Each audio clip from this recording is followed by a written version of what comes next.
este cementerio. Me dejaron reglas extrañas por una razón. No sé si esto va a servir de algo.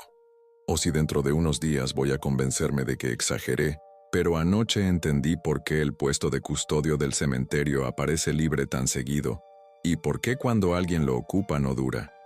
No soy vigilante, no llevo arma, no tengo uniforme de esos que buscan pelea ni una radio para hacerme el importante. Lo que me ofrecieron fue vivir dentro del cementerio, mantenerlo en orden, evitar que se roben placas, floreros cruces que abran tumbas por superstición o por negocio, cerrar bien las entradas, anotar lo que falte y lo que se reponga, y hacer rondas para que la gente no se meta cuando ya no hay nadie. Acepté porque necesitaba el trabajo, y porque el lugar, de día, parecía tranquilo, casi apagado, como una oficina grande al aire libre con árboles, pasillos y piedras. Me dijeron que el turno nocturno era pesado por el frío y por la soledad, que a veces entraban adolescentes a molestar, o gente buscando metal, pero lo dijeron como quien enumera molestias, no como quien advierte. La parte rara fue el silencio de la persona que me entregó las llaves cuando mencioné al anterior, el que estuvo antes de mí, el que vivía ahí adentro. No dijeron que se enfermó, no dijeron que renunció, no dijeron nada claro, solo que ya no estaba y que había dejado sus cosas en la caseta, como si eso fuera normal. Llegué al atardecer con una mochila y una bolsa con comida, y con la sensación ridícula de estar mudándome a un lugar que no era para vivir. La entrada principal era un portón alto de hierro, con barrotes fríos al tacto y una reja peatonal al costado. Adentro había un camino principal de piedra que se perdía entre filas de tumbas y mausoleos, y más al fondo, casi pegada a una pared de cipreses, la caseta donde iba a quedarme.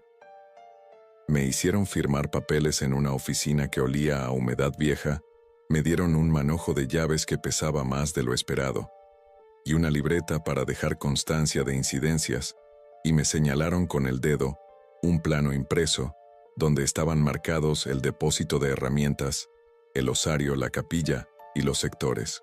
Todo parecía administrativo, aburrido, rutinario. El tipo de rutina que te come los días hasta que te acostumbras. Caminé hacia la caseta cuando el cielo ya estaba bajando de color con esa luz que se siente como polvo, y lo primero que noté fue que el cementerio no sonaba como otros lugares. No había ciudad de fondo, no había perros, no había motores, solo aire, y de vez en cuando algo que podía ser una hoja moviéndose en un sitio que no veía. Había faroles de poste encendidos a lo largo del camino principal, luz amarillenta suficiente para no tropezar, y sin embargo, daba la impresión de que todo lo demás quedaba demasiado lejos, como si la luz no quisiera tocar la piedra. La caseta no era una caseta. En el sentido de un cubículo, era una vivienda mínima, 2 ambientes, baño, una cocina chica, muebles viejos, un escritorio, un ropero de metal y en la pared cerca de la puerta, un tablero con interruptores y un medidor cubierto por una tapa opaca.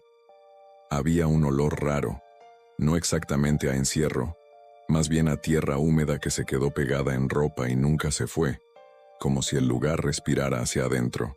En la mesa del escritorio estaba la libreta de rondas, un sello de tinta seca, un manojo de llaves duplicado con una etiqueta sin escribir y un sobre grande de papel grueso, cerrado con una banda elástica. También había una manta doblada y debajo un termo viejo. No había foto, no había carta, no había nada personal salvo esa sensación de que alguien se fue apurado y no miró atrás. Me senté. Abrí el sobre y adentro había hojas mecanografiadas, algunas con manchas de café o de humedad, con un encabezado que parecía sacado de un archivo municipal, lleno de palabras como procedimiento, constancia, permanencia, y un apartado con letras más grandes que decía protocolo nocturno de custodia. No estaba firmado con nombre, no había sello oficial, pero el tono era tan seco que parecía escrito por alguien que aprendió a hablar con formularios. El protocolo empezaba con una frase que todavía me da vergüenza recordar, porque en el momento me reí por dentro. Decía que el turno nocturno no era para vigilar a personas, sino para sostener condiciones, y que el objetivo principal Era evitar la pérdida de integridad del lugar. Sonaba a excusa para justificar reglas raras, y justo debajo estaban las reglas. 4 líneas separadas, claras, como si quien las escribió no hubiera querido gastar una palabra de más, como si cada palabra costara. Regla 1. Una vez cerrados el portón principal y la reja peatonal, no se abren hasta que el cielo esté gris. Ningún motivo justifica abrir antes. Regla 2. Durante las rondas, se camina solo por piedra y pasillos. No se pisa tierra, césped ni canteros. La linterna se mantiene baja, hacia el suelo, sin iluminar directamente las lápidas. Regla 3. Si se encuentra una tumba removida, una losa corrida o tierra fresca, no se mira dentro. Se cubre con la lona gris del depósito, se coloca encima la rejilla de hierro y se marca en la libreta. Se vuelve por el mismo camino sin girar la cabeza. Regla 4. Si la puerta de la capilla está entreabierta, si una ventana del osario está abierta, o si hay velas encendidas en cualquier sector, se regresa a la caseta. Se traba con las 3 cerraduras y se permanece lejos de las ventanas hasta que el cielo esté gris. Leí eso 2 veces, con la linterna todavía apagada porque aún había luz afuera. Lo primero que pensé fue que el anterior era de esos que se inventan rituales para soportar el encierro o que había tenido problemas con gente que entraba a escondidas y lo asustaba, y que escribió esas reglas para asustar al siguiente. Pero también había algo difícil de explicar, porque el protocolo no tenía chistes, no tenía dramatismo, no había amenazas vagas. Todo estaba dicho como una orden de trabajo.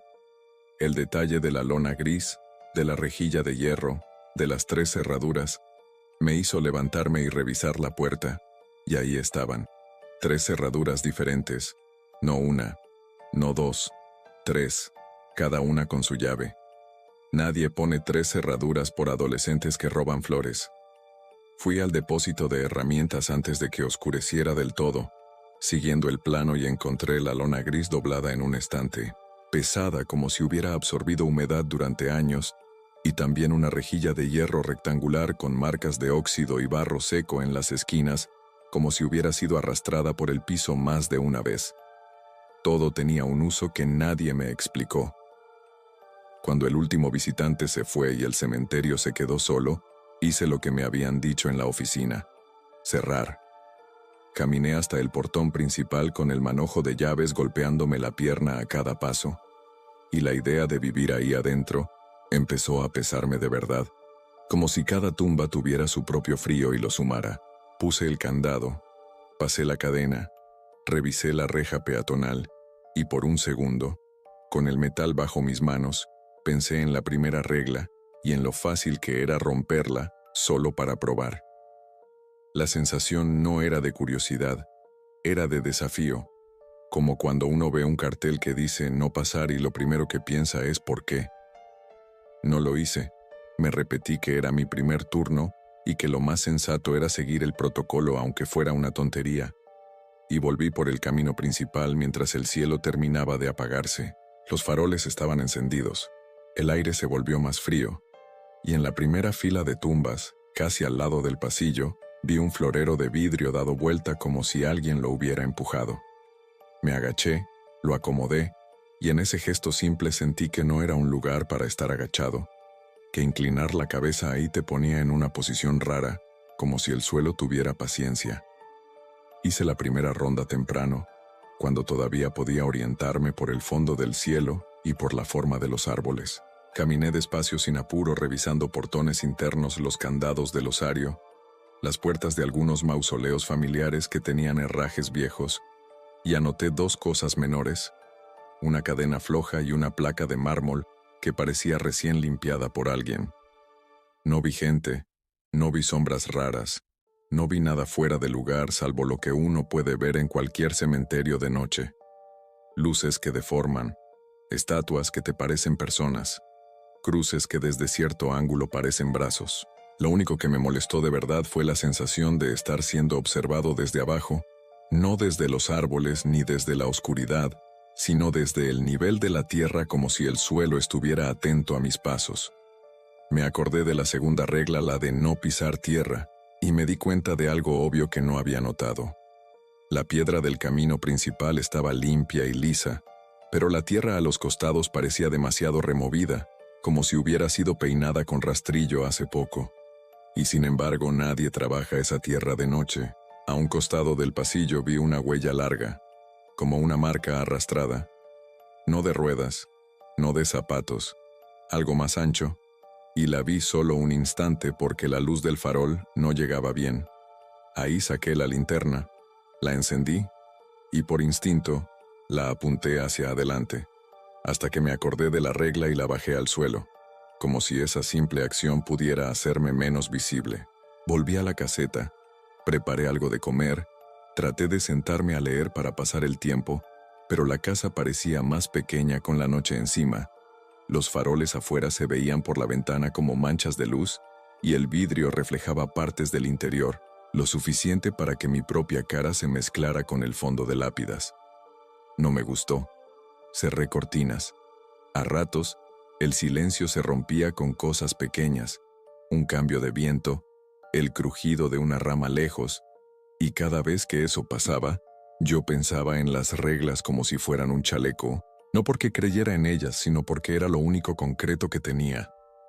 Cerca de la medianoche me obligué a hacer otra ronda, porque esa era la obligación real del trabajo, y porque si de verdad había gente que robaba, la hora de hacerlo era esa, cuando el mundo duerme.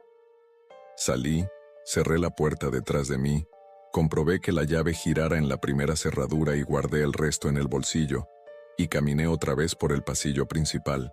La luz de los faroles parecía más débil, como si el mismo lugar estuviera cansado, y en el sector más viejo, donde las tumbas son más bajas y las piedras están comidas por el tiempo, vi algo que no estaba antes. Una losa corrida, apenas un hueco negro entre piedra y tierra, y alrededor tierra fresca, más oscura que el resto, con pequeños terrones húmedos. Me quedé quieto, mirando desde el borde del pasillo, y sentí una mezcla de alivio y enojo, porque eso sí podía explicarse con algo humano, alguien intentando abrir una tumba, y eso era lo que yo tenía que evitar. Pensé en llamar a alguien, en salir por la reja peatonal, en buscar ayuda, y esa idea chocó con la primera regla como si hubiera una pared. No se abre hasta que el cielo esté gris. Ningún motivo. Me dije que era una exageración y que, si había un ladrón, lo correcto era enfrentarlo o por lo menos ahuyentarlo, pero también me di cuenta de que no había rastro de persona, no había herramienta tirada, no había pasos en el pasillo, y la tierra removida no tenía marcas claras de pala. Era como si se hubiera levantado desde abajo, como si alguien hubiera empujado con fuerza desde el interior de la tumba. Me acerqué solo lo suficiente para ver mejor, sin bajar del pasillo. La regla 3 decía que no mirar adentro, y lo normal, lo lógico, era obedecer porque no ganaba nada mirando un agujero en la oscuridad. Aún así, mi cabeza empezó a justificar lo contrario con la misma facilidad con la que uno se convence de que no pasa nada cuando cruza una calle con el semáforo en rojo. Me dije que necesitaba confirmar si había un ataúd abierto, si era un intento de robo, si faltaba algo, porque de eso se trata la custodia, de constatar, de registrar. Y me dije que la regla del anterior era una paranoia, una superstición, una forma de sentirse dueño del lugar. Fui al depósito por la lona gris y la rejilla de hierro, porque esa parte del protocolo sí me parecía útil, cubrir y poner peso para evitar que alguien se metiera de nuevo. La lona estaba fría, pesada, olía a metal húmedo, y cuando la cargué de regreso el camino pareció más largo de lo que era, como si los faroles hubieran cambiado de lugar, como si yo hubiera caminado en círculos sin darme cuenta.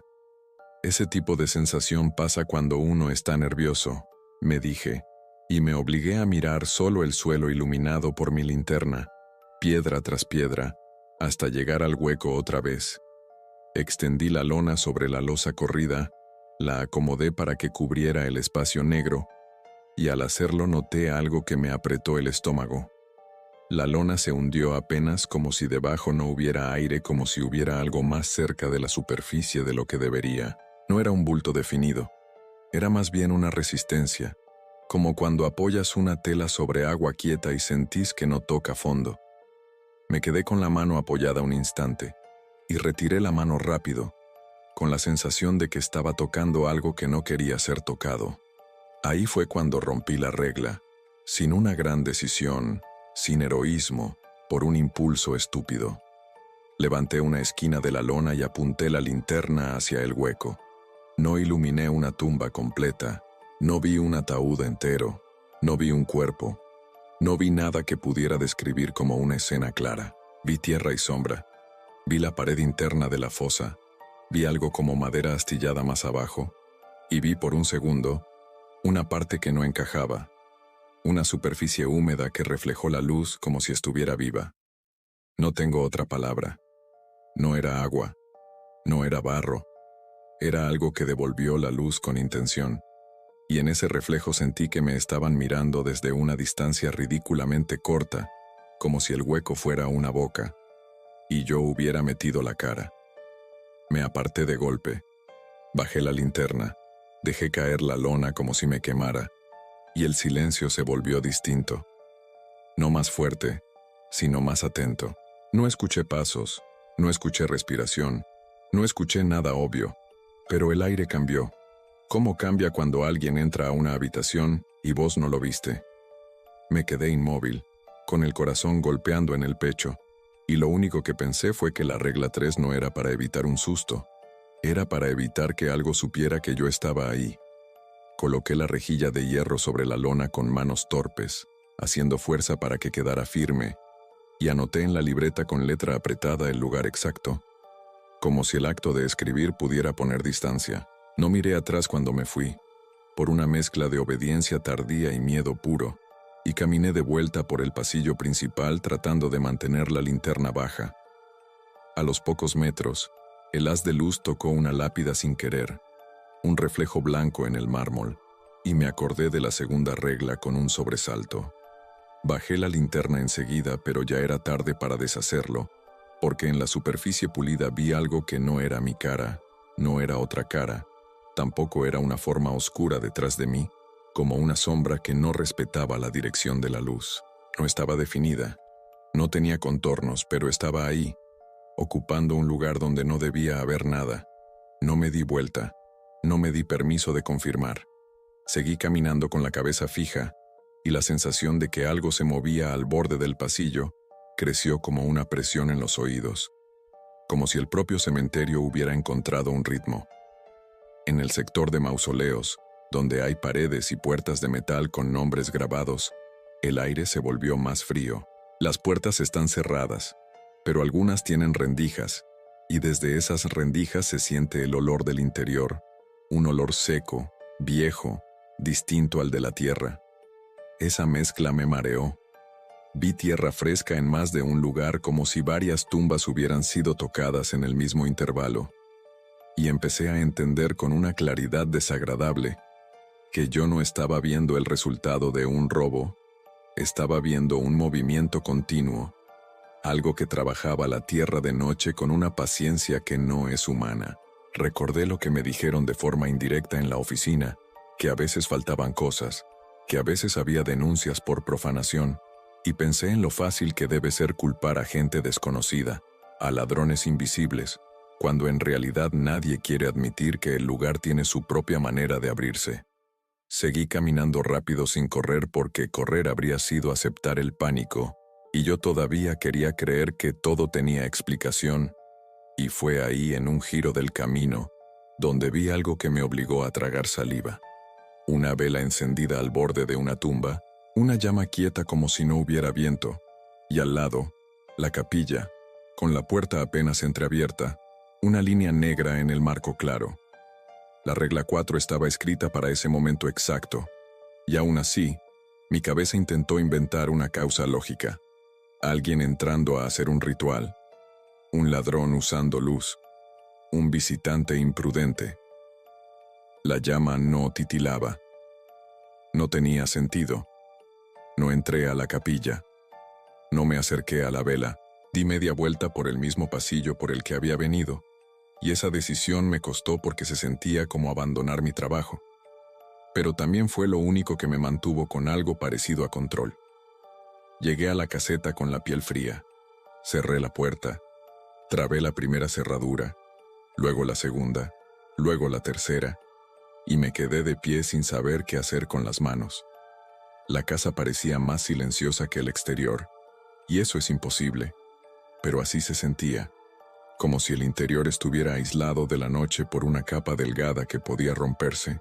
Me alejé de las ventanas como decía el protocolo, apagué la luz de la cocina para no reflejarme en el vidrio, y me senté en el suelo, apoyando la espalda en la pared, tratando de respirar despacio. La sensación de vigilancia no se fue, al contrario, se volvió más personal, como si ya no fuera el cementerio mirándome, sino algo específico que había elegido mi lugar. Pensé en la regla 3, en el reflejo húmedo que vi en el hueco, y me di cuenta de que el miedo que tenía no era al lugar, era haber sido registrado por algo que no olvida. Afuera, en algún momento, la vela debió seguir encendida, y esa idea me hizo apretar los dientes. No sé cuánto tiempo pasó. El reloj de la pared no me servía porque mirar la hora me habría hecho contar minutos, y contar minutos en un lugar así es una forma de volverse loco. En algún punto, el frío subió desde el piso y me obligó a levantarme, y mientras estaba de pie, escuché un golpe suave, no en la puerta, no en la ventana, sino bajo la casa, como si algo hubiera tocado la madera desde abajo. Me quedé quieto, esperando que se repitiera, diciéndome que era una tubería, una rata, cualquier cosa. Volvió a pasar, un toque lento, paciente, como un aviso. La idea de que hubiera animales bajo la caseta no era nueva, pero lo que sentí no fue asco ni sorpresa, fue una certeza horrible de que el sonido venía con intención, como si alguien supiera que yo estaba ahí sentado, y quisiera que yo también supiera que no estaba solo. Me fui hasta el escritorio, y tomé la libreta del protocolo otra vez, como si leerlo pudiera reforzar una barrera. En las hojas siguientes, debajo de las reglas, había notas sueltas, sin numerar, como registros de noches, frases cortas, observaciones que no eran explicación pero sí repetición. La tierra se mueve cuando se la mira, la capilla no se revisa, no confundir hambre con curiosidad, no dejar que el brillo te levante la cara. Esa última frase me heló. No era un poema, era alguien tratando de describir una trampa. El golpe bajo el piso se convirtió en una presión, no en el sentido de que algo empujara con fuerza, sino en el sentido de que el suelo parecía respirar distinto, como si hubiera un peso desplazándose bajo la caseta, lento, buscando un punto débil. Pensé en el osario, en las ventanas, en la capilla, en los huecos bajo las losas, y por primera vez entendí la custodia como la describía el protocolo: sostener condiciones. No era evitar ladrones, era evitar aperturas, era impedir que algo saliera del lugar donde se alimentaba. Recordé la tierra fresca, la madera astillada, y me vinieron a la cabeza imágenes que no había visto, pero que mi mente armaba sola.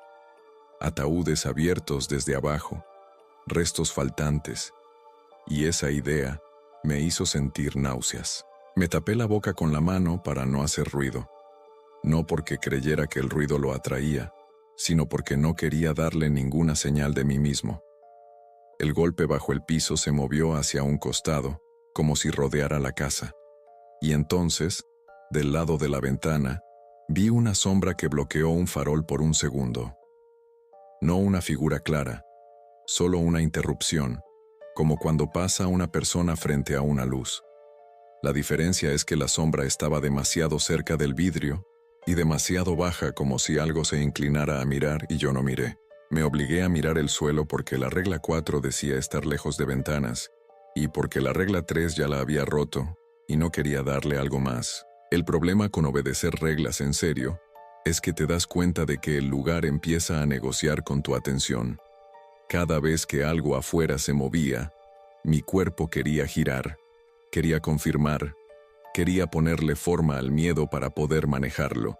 Y cada vez que me negaba, sentía que el cementerio se ofendía, como si la oscuridad tuviera orgullo. La presión bajo el piso se detuvo, y por un rato, todo quedó quieto. En ese silencio, mi cabeza empezó a buscar salidas prácticas, como si fuera una cuenta. Abrir el portón y salir corriendo, romper la primera regla, abandonar todo.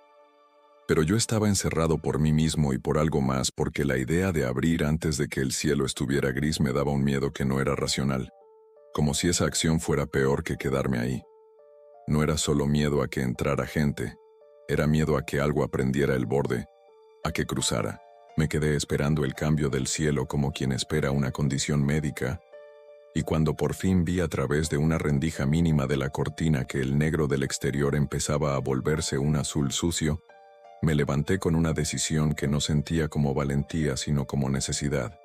Tenía que salir cuando el protocolo decía, antes de que lo que estaba afuera decidiera que la casa también era parte del cementerio. Me preparé rápido, guardé la libreta en la mochila sin pensar, metí un abrigo encima, agarré el manojo de llaves y la linterna, y antes de abrir la puerta, apoyé la mano en la madera. Estaba fría, pero también vibraba apenas, como si del otro lado hubiera una tensión, una espera. Abrí despacio, sin hacer un movimiento brusco, y el aire de afuera me golpeó con olor a tierra mojada. El pasillo principal seguía ahí, iluminado, pero la luz parecía más baja, como si los faroles estuvieran perdiendo fuerza justo antes del amanecer. No vi la vela desde ahí, no vi la capilla, no vi nada moviéndose. Eso, en lugar de tranquilizarme, me puso peor, porque sentí que lo que me estaba persiguiendo ya no necesitaba mostrarse para estar presente. Salí y cerré la puerta detrás de mí, no porque creyera que me protegía, sino porque no quería que el interior quedara abierto, como si abrir la casa fuera otra forma de cavar. Empecé a caminar hacia el portón principal, por el pasillo de piedra, y me obligué a mantener la linterna baja aunque el cielo todavía no era claro.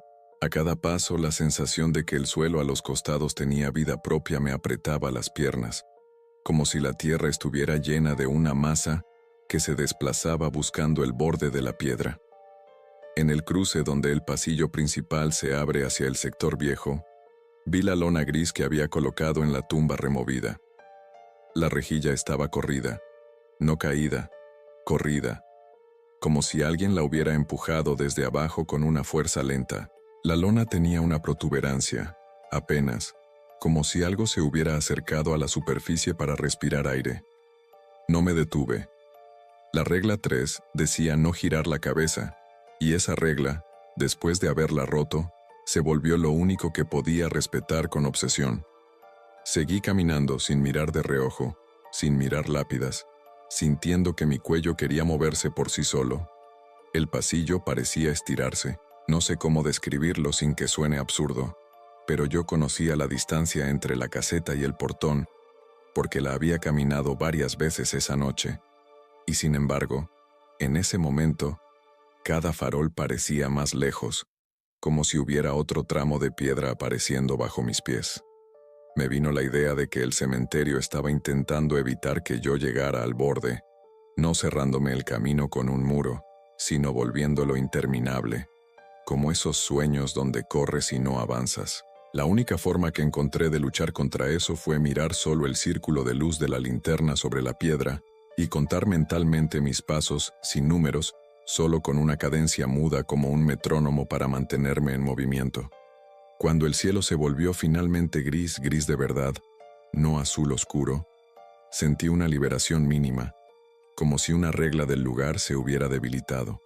Los árboles empezaron a tomar forma, las lápidas dejaron de ser manchas, y a lo lejos vi la silueta del portón principal. Me acerqué y ahí, justo antes de llegar, el aire cambió otra vez, como si alguien hubiera abierto una tierra recién cavada. No lo vi, pero lo sentí a mi derecha, del lado de la tierra, un desplazamiento, una presión que avanzaba paralelo a mí, pegada al borde de la piedra, acompañándome con paciencia. No quise correr, porque correr era desordenar mis pasos, y el desorden me habría llevado a pisar tierra. Y la regla 2 era clara. Caminé, con el cuerpo rígido, hasta el candado de la cadena, Mis dedos temblaban tanto que me costó meter la llave, y ahí cometí otro error. Un error pequeño pero suficiente para que el miedo se volviera físico. Levanté la linterna un poco, solo un poco para ver mejor el candado, y la luz rozó de lleno una placa de mármol pulido en una tumba cercana. En esa superficie vi, nítido, lo que no quería ver, una forma agachada detrás de mí, demasiado cerca del suelo, como una espalda hecha de sombra húmeda, y algo más alto detrás, como si la misma sombra tuviera capas. No vi cara, no vi ojos, no vi boca, vi volumen y vi una intención de acercarse. Bajé la linterna al suelo otra vez, con un movimiento torpe, y mi mente se partió en dos. Una parte quería girar y pelear con lo que fuera, otra parte sabía que mirar era entregar. Abrí el candado cuando el cielo ya estaba gris, como decía la regla 1, y tiré de la cadena con fuerza contenida. El metal se movió con un sonido seco, y me dolió haber producido un ruido ahí, como si el cementerio pudiera usarlo para ubicarme mejor. Empujé el portón y la primera abertura fue mínima, como si el hierro se resistiera, como si años de cerrarse de noche lo hubieran vuelto un músculo. Metí el cuerpo por la rendija, y en el momento en que la piedra del camino principal quedó atrás, y puse el pie en el suelo de afuera, sentí algo parecido a un tirón en el aire, no en mi ropa, no en mi brazo, sino en el espacio alrededor, como si la frontera fuera real, y algo desde adentro hubiera chocado contra ella. No miré ni una vez. Cerré el portón lo justo para que quedara entornado. Dejé la cadena colgando y caminé alejándome por la calle de tierra que bordea el muro exterior. Mis manos seguían apretando el manojo de llaves, y recién después de varios metros me di cuenta de que no tenía por qué llevarlas. Las tiré al suelo, no hacia el cementerio sino hacia el costado, como quien se deshace de una prueba, y seguí caminando hasta que las piernas me ardieron. No volví a la oficina, no llamé a nadie, no hice el reporte como correspondía.